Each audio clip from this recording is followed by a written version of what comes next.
Adolescente, en mal de vivre,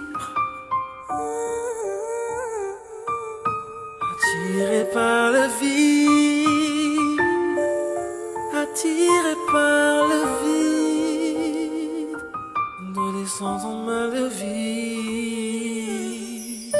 Adolescente en mal de vivre, attirée par le vide. Malheureuse en amour, chaque mec qu'elle rencontre lui tape le vice. Mal à l'aise face à son reflet dans le miroir. Pour elle la vie est triste, elle songe à partir avant la fin de l'histoire. Écorché vive, 16 piges, le cœur balafré. Un cas sur lequel les psychologues se prennent pas la tête. La tristesse pour force de caractère. Un cauchemar incessant lui fait croire que cette vie n'est pas la sienne. Alors elle se laisse aller, clope, cacheton et coupe fin. Parce que sa vie mais la santé dans ce bled ne coûte rien. Prisonnière du poids de ses peurs, les conflits parentaux dont elle est témoin ne lui laissent pas le temps de placer un mot sans repère. Victime du mépris de son beau-père, le silence de sa mère lui fera un jour franchir la fenêtre. Après réflexion, elle décide de faire sa valise, livrée à elle-même dans l'obscurité de la nuit. Adolescente en mal de vie, Adolescente en mal de vie, animée par la tristesse et la mélancolie, attirée par le vide, attiré par le vide. comment guérir les blessures, les cicatrices. Adolescente en mal de vie, Adolescente en mal de vie, animée par la tristesse et la mélancolie,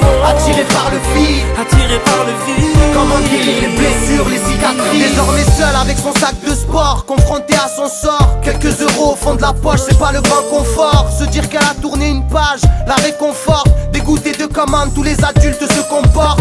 Elle découvre un paysage inconnu, celui de la rue. Les démons de minuit ne sont que des anges déchus. Assise dans un square, un jeune homme vient l'aborder, lui offrant une clope en guise d'hospitalité. Lui aussi frappé par la cruauté de la vie, orphelin dès son plus jeune âge, le regard avide. Un climat de confiance et la discussion s'élargit. Les problèmes sont les mêmes, que l'on soit pauvre ou riche. C'est sur des malheurs que cette relation s'établit. Il a convaincu petit à petit de ne plus faillir. Faut-il souffrir pour enfin s'épanouir, en espérant qu'elle ne regrette pas de s'être confiée à lui. Adolescente en mal de vie, Adolescente en mal de vie, animée par la tristesse et la mélancolie, attirée par le vide, attiré par le vide. comment guérir les blessures, les cicatrices. Adolescente en mal de vie, Adolescente en mal de vie, animée par la tristesse et la mélancolie, attirée par le vide, attiré par le vide. comment guérir les blessures, les cicatrices. Les esprits libres ont besoin d'amour pour trouver l'équilibre. Le cap de l'adolescence est pénible, surtout quand l'adulte est sourd.